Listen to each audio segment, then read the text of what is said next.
Welcome on back, folks, to Pink Smoke. As always, I am your host, Mike Rizzo, where this is Pink Smoke, where we talk everything Inter Miami, everything Lionel Messi, and everything world football related. And joining me now is a very special guest. I got Calen Carr, the MLS analyst for Apple TV. We all see him on the sidelines and talking to Taylor Twellman and Jake Zivin, good buddies of show. Calen, you're the third of the cast to join, partner. It's an honor to finally get all three from that legendary Apple TV broadcast on Pink Smoke. How you doing today, partner? I'm doing great. Awesome to be with you guys. And obviously, Calen Carr, former striker for the Fire and the Dynamo, former MLS footballer.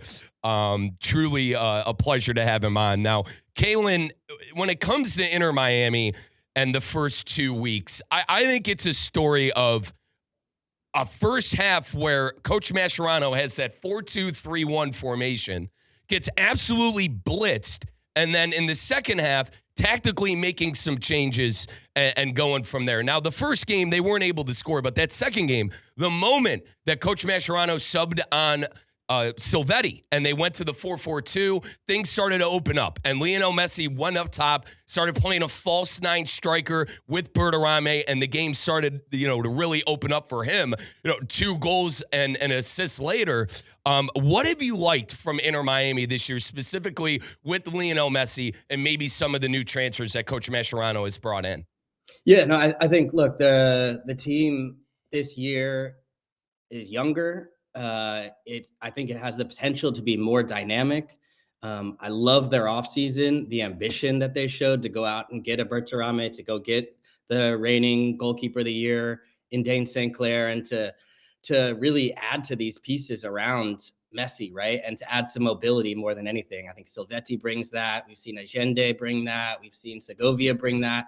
And that can all click. Now, there is a little bit of a learning curve. And I think the biggest change for me that I've seen already, and you mentioned it right away, was the maturation of the manager, Mascherano.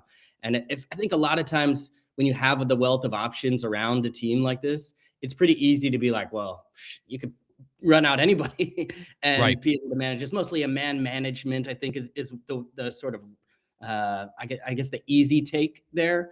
But the tactical shift to switch things at halftime, I think, was huge. And Mascherano said after this last match, he said there was nothing tactical. It was all players. It was all a credit to them and the heart of the champions. And look, all those things are true. But as a former player, when the manager comes out, makes a change that materially changes the entire dynamic of the team, and then gives the player all to the credit, that to me gets buy-in, where I'm listening to what the manager's saying at every press conference and all that. And so I think the tactical shift to be able to understand what the team needs, but then also I think the poise to be able to say, this wasn't me, this is not my decision, or it wasn't just that, it's really the credit to the player, shows a lot about the type of manager he is. Calen Carr, match analyst for Apple TV and former MLS footballer, is our guest here on Pink Smoke. Calen, you talked about being, in those locker rooms, in those situations. How do you think Coach Mascherano is approaching this year? Obviously, they got the monkey off their back of, hey, we won the MLS Cup, we won the whole kit and caboodle with Lionel Messi. But you mentioned the transfers that got brought in, the ambition by the club. This is a club that wants to win trophies. How do you think Coach Mascherano is approaching this year with this Inter Miami squad? I think the way he always has, and I think it really starts with Messi. He is the guy that really sets the culture of this club and the identity of it. And that mentality is to win everything.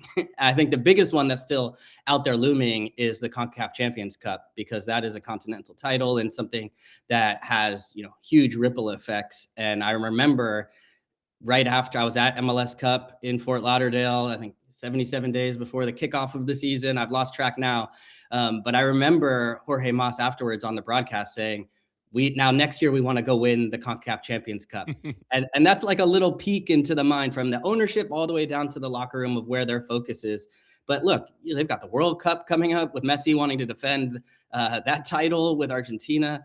But this team mentally, even down to the last match against Orlando, when Messi goes over to the staff on Orlando City and says, "Hey, I'm gonna sign your autograph afterwards." It reminded me of against the Netherlands when he's going over to Yep. in the last World Cup where he's going over and he's going, "Hey, Bobo," and a little bit of trash talk and this different side of insight into the competitor that he is. So this team is going for everything, and I love the pieces that they've brought into it to allow them to really go for it like that.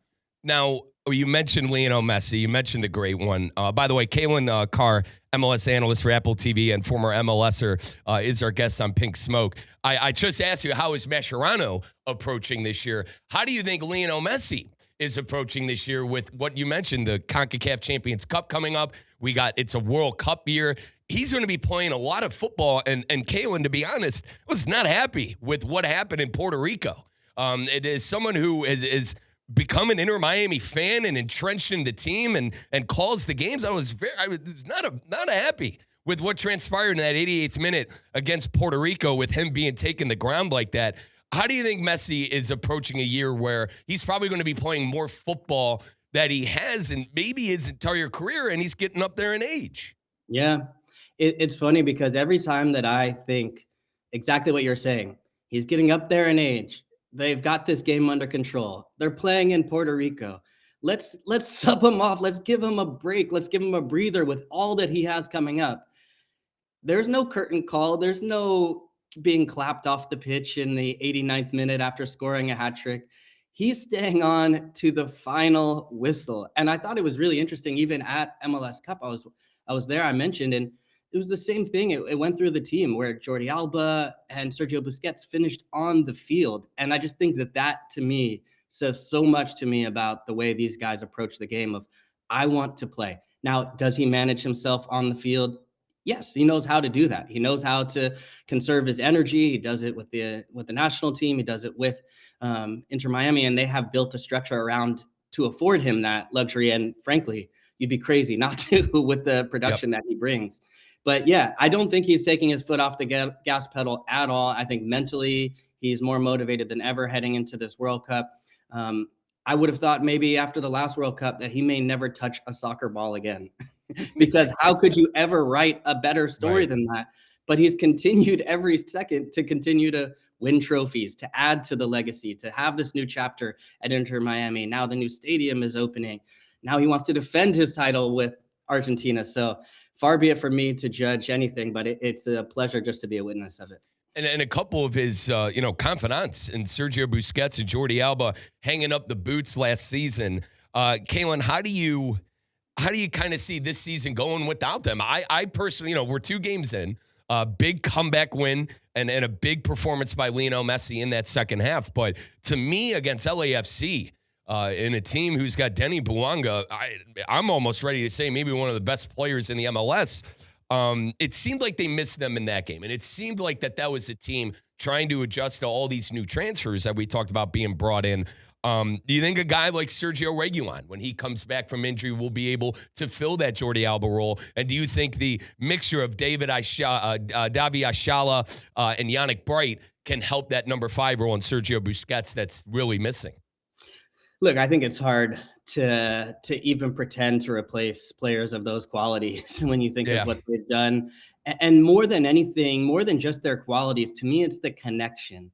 The understanding that was almost innate. It was almost like, it looked like 2-3 guys who've been at the park together because they had for so long that Jordi Alba just had a sixth sense of where Messi was going to be in the box, or Sergio Busquets had eyes in the back of his head always to understand where the number 10 is and how to progress the ball. The adjustments I've seen more have come from Rodrigo de Paul. I think more is on his plate. And I think he's obviously able to handle that. We saw a few of those little slip balls in where he's playing provider into Messi, where Messi could have had even a couple more goals in this last match against Orlando City. Now, the question I have a little bit more is he's had a few turnovers in the first build-out phase where he drops a little bit deeper. That's exactly where LAFC were able to pick them off, and Orlando City as well on their first goal that got them going. So that's where I think Busquets is missing a little bit. And there's a lot on the plate of DePaul of having to play that chance creator, provider in the attack, as well as that first initial phase of building out of the back. So And then on the other side, Jordi Alba to me is actually the bigger loss of the two, just because to me he had a lot of football left in him. Yep. There was no way you could watch last season and say this guy is done. He's tired. Yeah. He was the best left back in the league by a mile. And so the fact that he's not playing and that I think more than anything, less about, you could say nominally he's an outside back or wing back or whatever you want to call him. But his presence in the attack as far as chance creation is where I think you're going to miss a little bit. And that's maybe where some of the hiccups haven't gone off as much as you might expect to begin the season. But then again, they did score 4 goals in their last half of football. Calen Carr, MLS analyst for Apple TV and former MLSer, is our guest here on Pink Smoke. I like what you said there about Alba. I mean, Calen, he signed a 2-year contract, and then 2 months later, it came out that he was hanging up the boots. And listen, I get it. They ended on top. They ended winning the MLS Cup and hoisting that trophy. But I think that caught a lot of people at Inter Miami by surprise, because of just how much quality is. Now, Calen, let's open things up to the rest of the MLS here. From someone who studies this league and is locked in all these games, outside of our Inter Miami Herons, what are some of the bigger storylines throughout the MLS? Listen, I was very impressed with what I saw from LAFC with that attack, that young Davi Martinez, the Venezuelan, and obviously Heung-min Son, and Denny Buwanga. I mean, are they the team to beat at this point? And maybe who are some other teams that you have your eye on as we progress through, as we get to match week 3 here in the MLS? Well, I'm old school, so I'm always going to say whoever's got the title is the one being chased. But I did think LAFC did put down a marker a little bit on that match day 1 in that huge stadium, playing at the Coliseum, and the way they did it too. So I think that's going to be a matchup but all season between those two teams, where anytime there's an opportunity to compare, it's going to come down to LAFC and Inter Miami. Buwanga, new contract, long-term with LAFC. Heung-min Son those two up top are just terrifying the way they fly. And if they can get David Martinez clicking as that third option, that can really get scary. I think you're right, though. Most of the conversation, I think, has rightly centered around the Eastern Conference as of late, with Columbus, with Wilfred Nancy's teams in the past going and winning titles, Cincinnati winning the Supporters Shield. But I think both of those clubs have fallen back off the path a little bit. Inter Miami is kind of, to me, the one big team right now in the East. But I think the West right now is the stronger start right now, from what I can see, with Vancouver, who went all the way to MLS Cup last year. I don't have to tell you about that. Yep. They started off really strong, LAFC, and then San Diego as well. The way they play stylistically is the way a lot of teams talk about playing in preseason, and then get into their first match or two and often play a little bit more pragmatic. The free-flowing football they have, and Anders Dreyer, who's quietly an MVP candidate for me. I think those 3 teams in the West have really laid it down to say, okay, yes, Inter Miami, but the Western Conference may have the strongest 3 other teams. And Calen, these Western Conference teams, man, from what I saw at least last year with the Herons playing Vancouver and some of those late night matchups we were on the call for, they like to get out and run.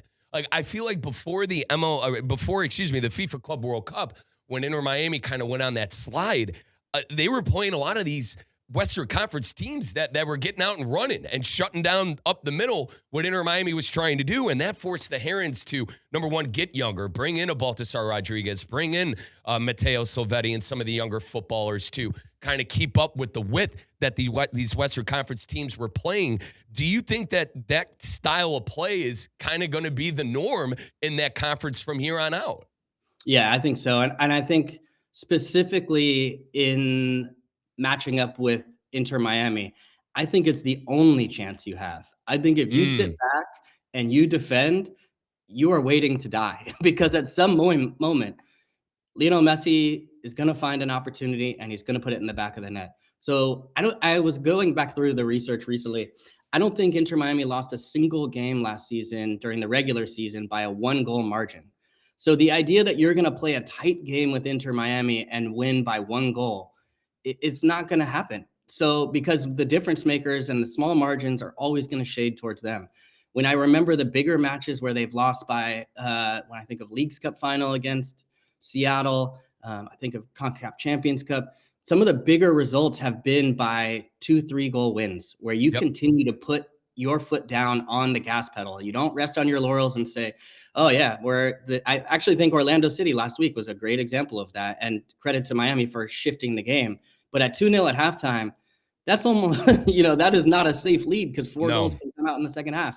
But if you can get that third, and if you can just keep pushing the pedal to the metal, now the risk of doing that is you open yourself up. But I still think that is the only way I've seen to be successful against Inter Miami is to continue to attack. And I think that's why you're seeing a Vancouver, LAFC, the way they play to continue to push is really the best recipe to beat Miami.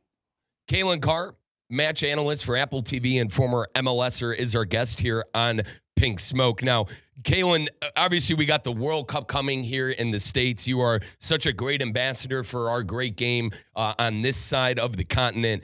What does this mean for our country to host a World Cup and to host all these great nations coming here and showcasing some of the best football we've seen in decades here in the States?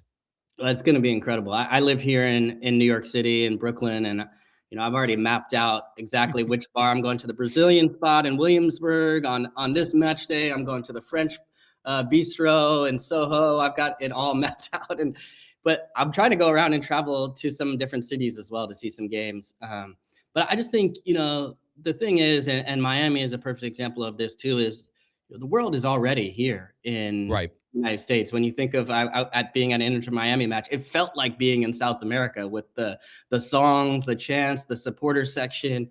And so I'm excited. Club World Cup was a great example of that last summer as well too, where I saw the Palmeiras fans on the beach in South Beach just partying, and I just love that spirit that comes with it. It made me fall in love with the game. I remember at the '94 World Cup, my mom took me to Brazil against the U.S. in Palo Alto. It was on the 4th of July. I don't remember a ton about the match, but I do remember the yellow jerseys, the party outside of it. I went to Brazil at 16 to train for a month. That was a big moment for me to realize, man, if I want to play pro, I have a long ways to go. I'm just because I'm good in my neighborhood in Northern California. But I think that spark of imagination and passion, the fans that are going to be there for this, it's going to be a great show. A lot of MLS cities are going to be represented in this, and for what I think it might do to really get even more people in on football and to be a big part of this moving forward over the next 5 years or so coming off this. I mean, we're growing so fast, I can't even almost imagine what it's going to look like. But this summer, I'm just going to try to relish it and take it all in. Now, Calen, you have your moment when you saw the United States men's national team. My moment was that World Cup in South Korea, where it was one of our better performances. I sat down. I remember I was playing soccer at a young age. My father and we were watching all the games, and that's really when I started becoming a world football fan and have been supporting the United States men's national team since. Where are you at with our national team? Because I think this year, and I mentioned we had Taylor Twellman on and Jake Ziven, and they were both in agreements that Elite Eight. That's kind of where they're expecting the United States men's national team to be. Obviously, more teams are making it into the knockout stage because there's more teams in the World Cup this time around. But Calen, where do you need our national team to finish in order to call this thing a success on our home soil? It's a good question because I think some of it does come down to we have a good draw, so I feel good about that, and I think I do it's so too. important more than anything to win the group, because if you place second in the group, then you end up potentially facing the top seed from another group. So you might have in that second match, that second round or the first knockout round, an Argentina, a Brazil, a Spain. You don't want to face those types of teams that early. So I think it's crucial that we win the group to be able to get out. My thought as of late has been less about the final place that you get to than convincing the broader audience to have a moment. You mentioned 2002. I remember them beating Portugal. I remember the Right. moments of Brian McBride with the diving header. And I remember the 2010 World Cup with Landon Donovan scoring that late goal against Algeria, like those moments that make people believe, that transcend, just sport, that go into culture and really capture the imagination, where this country can really say, okay, maybe we can go to a semifinal. Maybe we Right. can go. So I think it is important to, get out of the group. No doubt about that. Has to be. Otherwise, it's a dramatic failure. It comes down to the matchup, who you play. But for me, it's also about the moments. And can this team galvanize a country to get behind it and to do it at home? I think riding the crowd, once you get that crowd behind you, then I'm starting to say, okay, maybe now we can go to the final 8 or Yep. maybe even a semifinal, something like that. But you have to get that crowd behind you. That's what I'm looking for. Calen Carr, MLS analyst for Apple TV and former MLSer, is our guest here on Pink Smoke. You mentioned those moments and that we need to kind of captivate the nation. You saw it a little bit with the hockey this year of beating Canada in the Olympics. I hope our United States men's national team can carry that momentum that our hockey team carried on over. And Calen, they have the players like Pulley Goat, one of the best players in Serie A right now. Weston McKennie. I mean, just signing that big extension for Juventus. Timothy Weah. I know he had the boneheaded mistake at Copa America, but these are quality as players. Chris Richards playing in the Premier League. We have the cast to do it. It's just now time to put it on paper. Now, Calen, before we let you go here, I got to ask, because I am a giant World Football Club fan as well. Obviously, we love our MLS. Inter Miami's my favorite team. I'm not going to press you who you like more, partner, the Dynamo or the Fire. You played for both of those teams. But is there anyone, a club team in world football that you gravitate to? I told you my moment for the United States men's national team. My moment when I became a Manchester United fan was 2004, 2005, Cleveland, Ohio. Believe it or not, the mighty Red Devils were playing a preseason ridiculous American fixture in Ohio. My dad and I traveled down for it. This was pre-Ronaldo. This was pre-everybody. And I saw the Red Devils right there in person as a 10-year-old, and I immediately fell in love with Sir Alex Ferguson and the Red Devils. Is there a world football club that you kind of gravitate to? Could it be a La Liga team, a Premier League team? Is there any team that you like out there? Oh, man. Now, see, Mike, everything had been going so well between us. We were off in such a good place.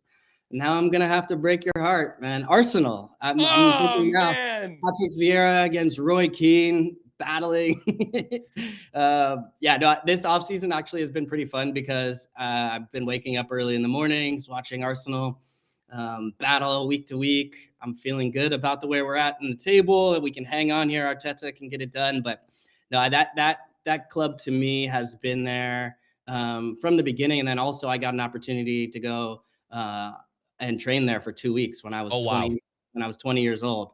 And that was that was during the time of Thierry Henry, Dennis Bergkamp, Antonio Reyes, like some of these amazing players, Freddie Ljungberg, who I ended up playing with later on in Chicago. But it was just like, to me, spending 2 weeks there totally changed everything, the way I think about the game. I felt like I advanced 6 months and just being around that environment. So I fell in love. I was in love beforehand. After that, it was over for me. But yeah, and this season especially has been really fun to watch. And man, I'm hanging on with every minute.